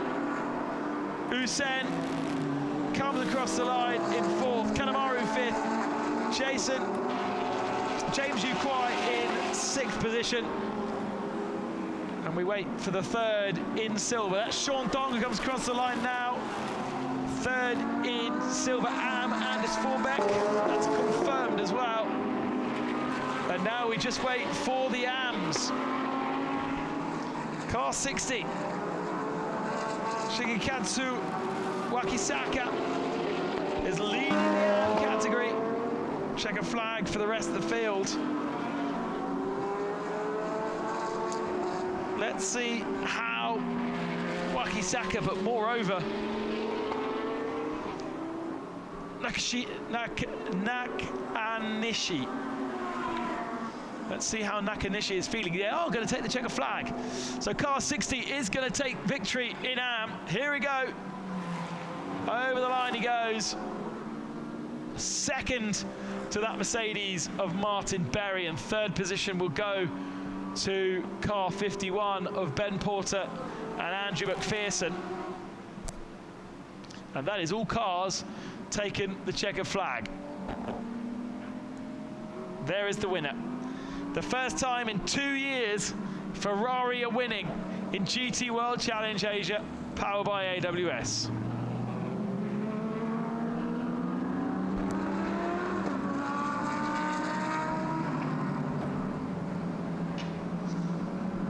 Off onto the grass to pick up some dirt on those tyres to try and make the car as high as possible for the stewards. Just to make sure that you have you pass scrutineering.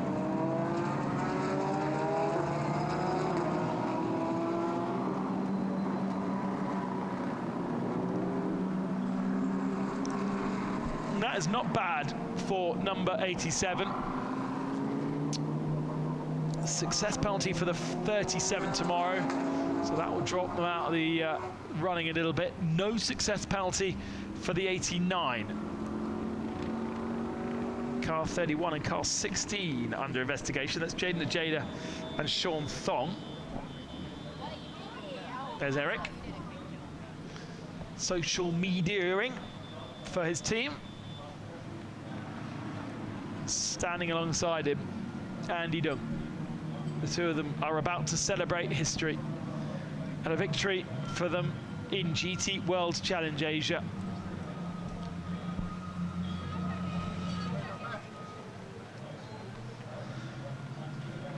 Porsche's streak of no victory in Okayama continues, and Ferrari get their third here, the first victory in GT World Challenge ever for 2 years. The 75th and 76th winners in GT World Challenge Asia. And what a drive from Lu.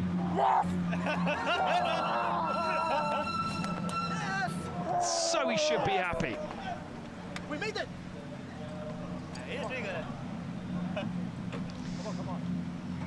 Not only has he made it, not only has he taken victory, but he was the fastest man on circuit in a field of people such as Boccolacci, Patrick Pilet, Dan Arrow, Marcus Finkelhoff. Lu is faster than them all.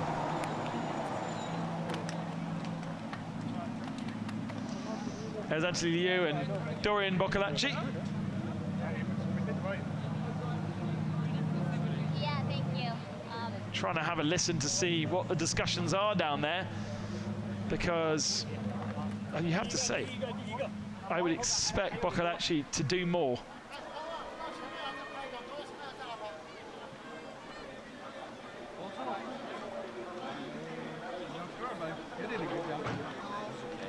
Maximum.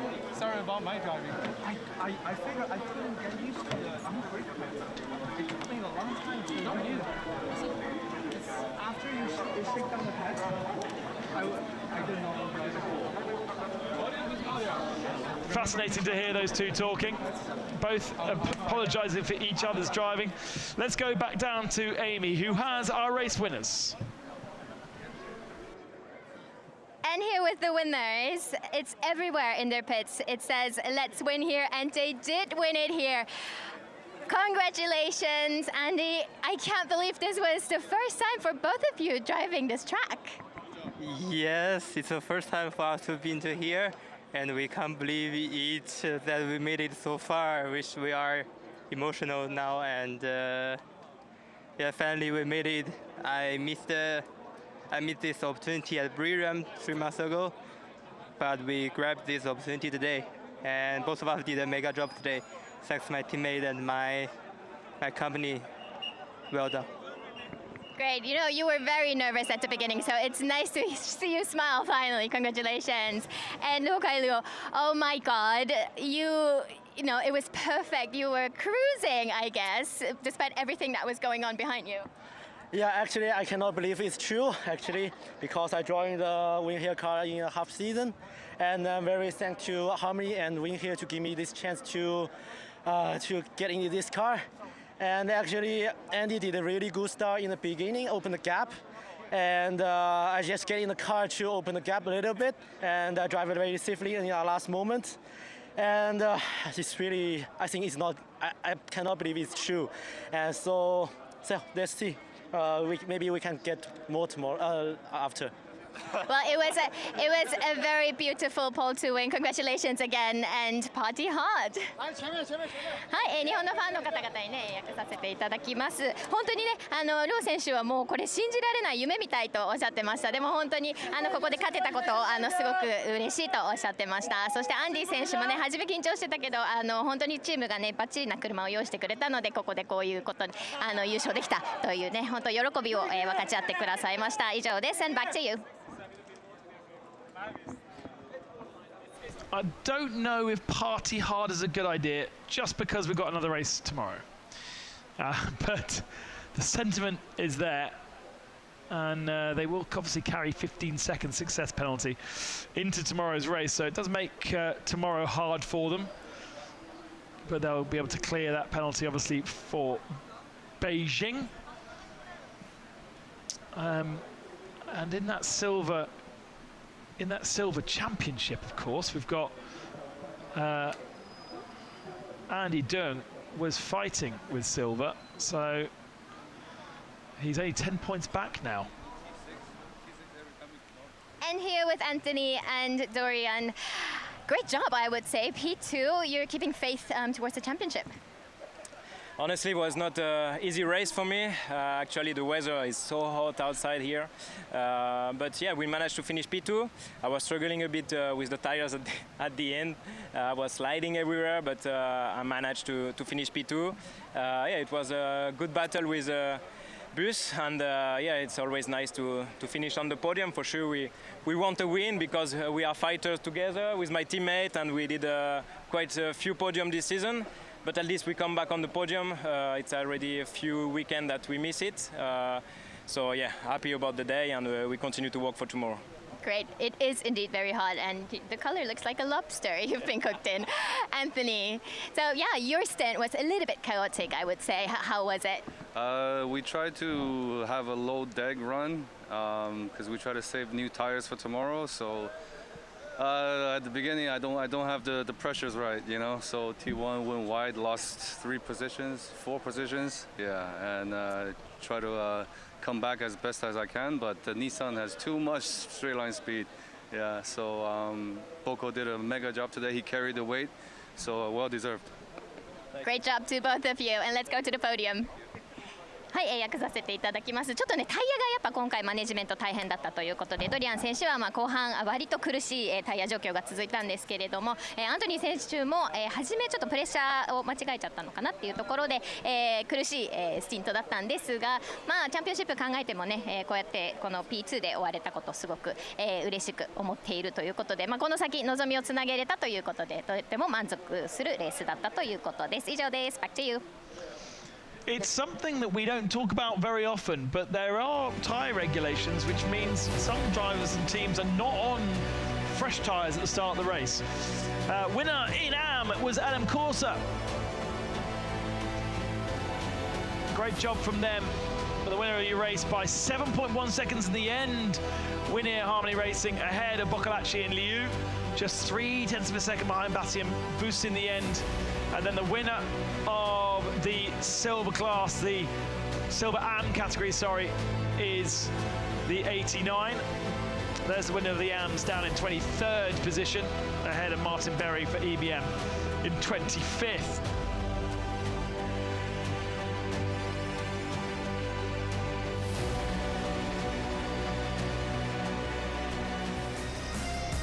Highlights of race 1 here in Okayama, and as we come to expect here, chaos at the start in the mid-pack, some contact which sent the 55 and the 46 spinning and brought out our safety car for the first time.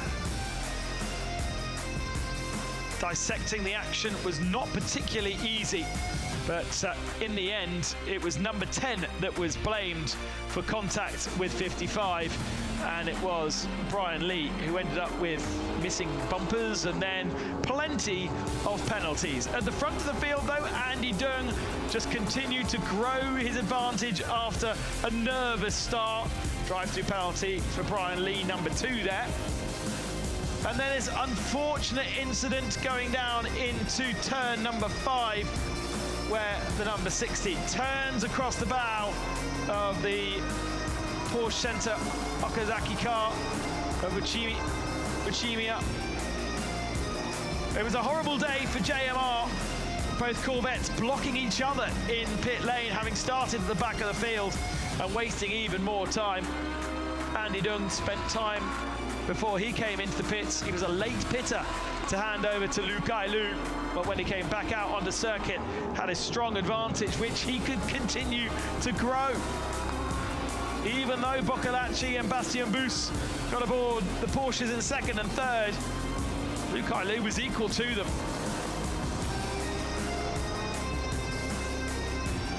Change for the Silver Am lead after the Nissan defended hard for 3 corners. It couldn't stop Max Usend getting through.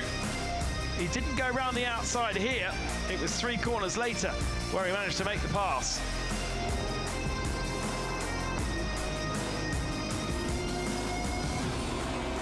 But at the head of the field, having not won for 2 years in GT World Challenge, Ferrari gets their first victory for the 296 in GT World Challenge Asia, thanks to Andy Yuan and Lukai Lu.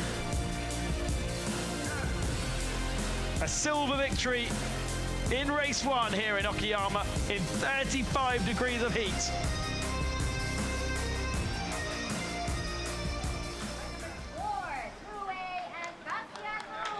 Now that is a cool podium. Very, very cool. Once again, they've done it. They do like to do cool podiums in GT World Challenge Asia. Just have a look at the podium in Sugo this year.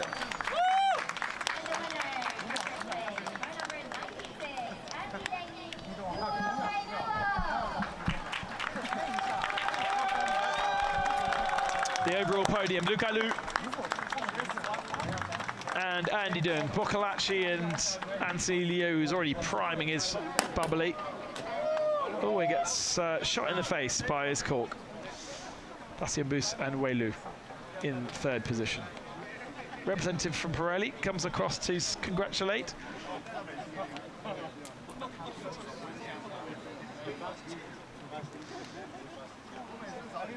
And hands the trophies to our 3rd position drivers. Our 2nd position, Boccolacci and Anthony Liu. And your winners. So Andy Deng just 10 points now back from James Yu Kwai and Kung Fu Chen in the silver category. Anthony Liu and Boccolacci 30 points back off the lead of Bob Wan and Leo Ye. That feels like too much championship-wise, unless they can do something very clever tomorrow. And we heard they've got a key up their sleeve with a set of brand new tyres for Boccolacci to exploit in the early part of tomorrow's race.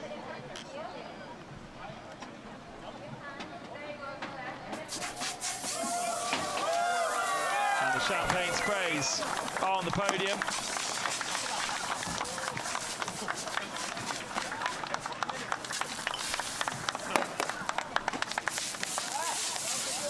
Great work from Dorian Boccolacci with the champagne. He's had a bit of practice with that over his years. And smiles from Ferrari. They've got themselves a victory. And I thought it was going to come from Jefri Ibrahim. I really did. But it was a horrible day for the Le Mans champion. Here are the overall standings after round 9 then. 117 plays, 104 with Boccolacci and Liu in 3rd spot. Chung Fan and Lucen, Wei Lu, Chen Kung Fu and James Yu Kwai in 6th spot.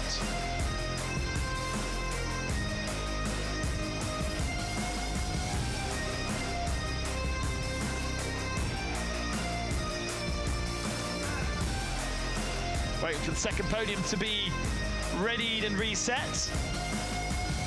There's a name, Mike Joe and Ralph Aron, Climax Racing not here this weekend.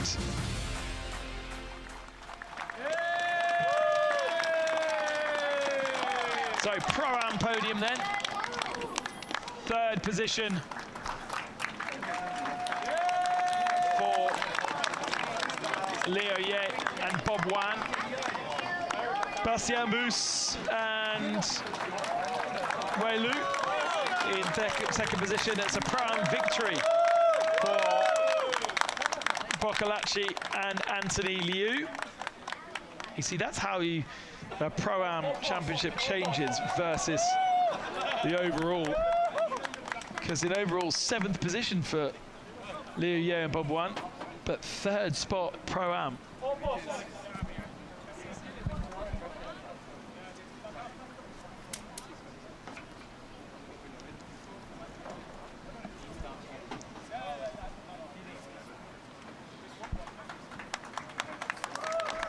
Trophies presented then.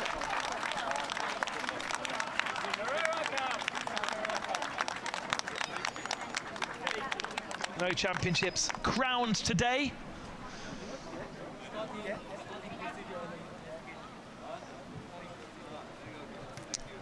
And I don't think, unless big changes happen, we are going to crown Championships tomorrow, unless we might do the Silver Am tomorrow. Max Hussein and Yuan Fan have to extend their lead over Yuan Amari by 12 points to no, sorry, they don't have to extend. That's complete rubbish. They need to they can afford to lose 13 points to Yuan Amari.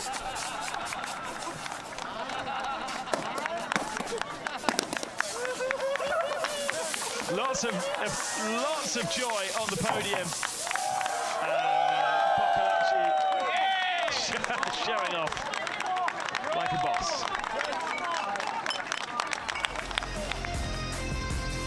Pro-Am standings then has Bob Wan and Liu Ye at the head of it, but only by 9 points over Prince Jefri Ibrahim. He's got a closer advantage than the overall, with Boccolacci and Liu in third, and Wei Lu and Cao Chi.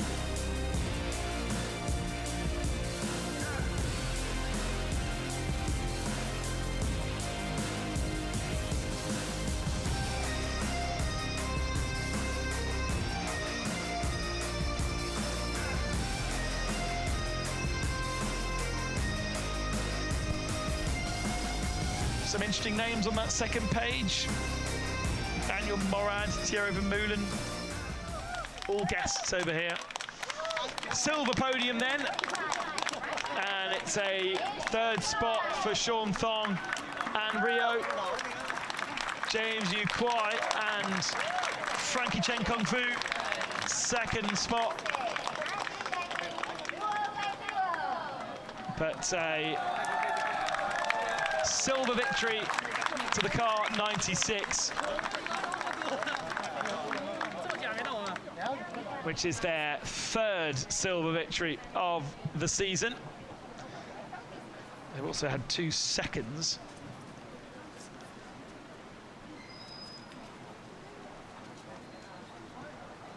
And of course, that's Andy Dung who has done that.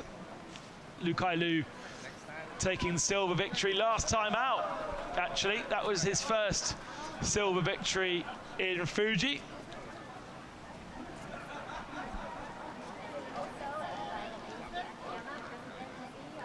And yet more smiles up on the podium from our overall victors and winners here in Okayama for race 1.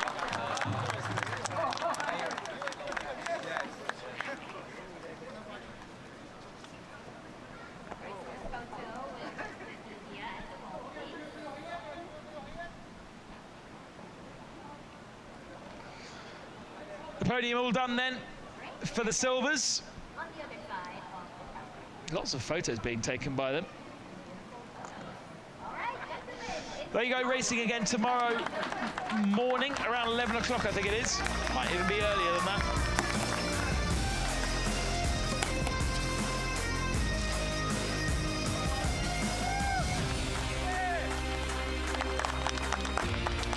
So we say goodbye from Okayama and the GT World Challenge. If you want more racing here from Okayama, Japan Cup follows this. And GT World Challenge round 10 will come up tomorrow in the early hours of European morning. Thanks for joining us, and hopefully we'll see you tomorrow.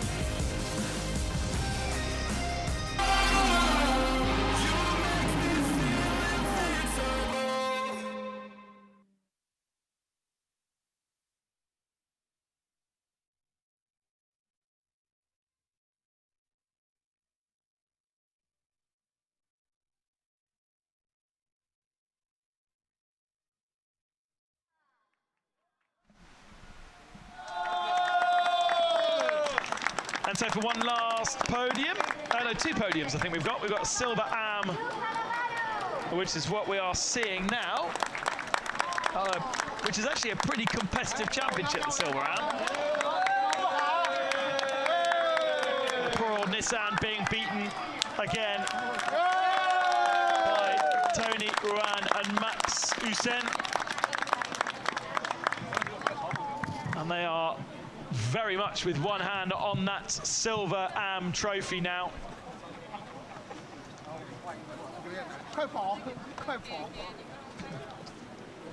5 victories to their name in the Silver Am category, and they've been on the podium every single race apart from the last one, where they were spun around in Fuji Race 2 by the 66 car of Jordan Love, I think it was, in the car at the time.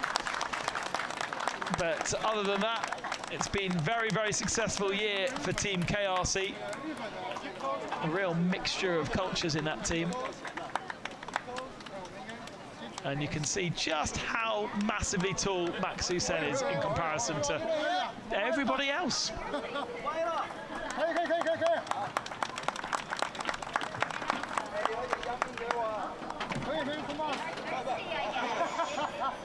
Getting the champagne prepared and the champagne sprayed. I do like that they properly go for it in GT World Challenge Asia. None of this avoiding each other because they've got to use the race suit tomorrow. Oh no, a bit of laundry overnight and the race is fresh to go again.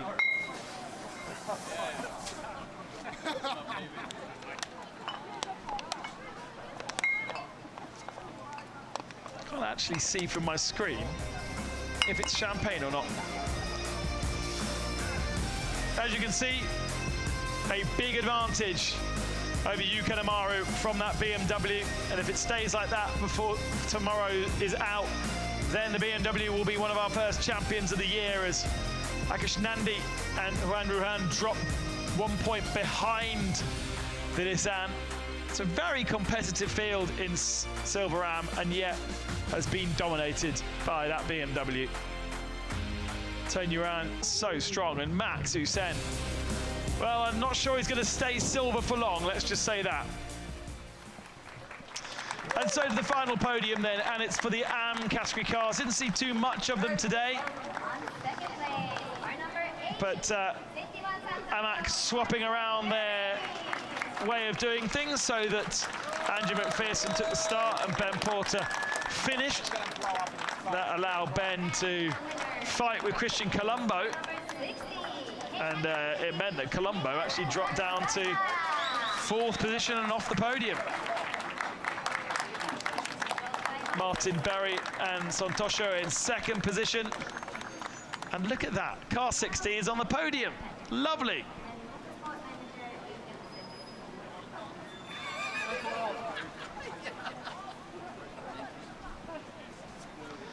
Wakisaka and Nakanishi are your drivers in the LM Corsa car that had Giancarlo Fisichella in it for a couple of rounds, and therefore became a Pro Am car.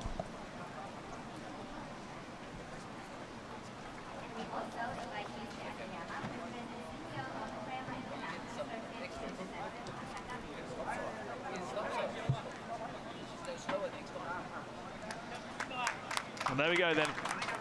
Not quite sure what that is. It looks like it could be a tile, but then I'm not sure it's that heavy to be a tile.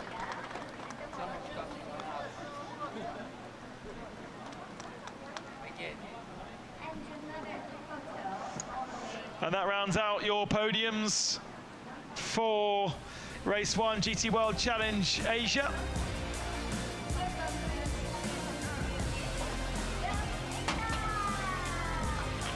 Champagne sprays on the podium, and it is 23 points the difference between Tip Antoro, Christian Colombo and Ben Porter, and then just 10 back to Santosho. Having such good teammates is really, really helping. Martin Berry up to 6th position after that effort.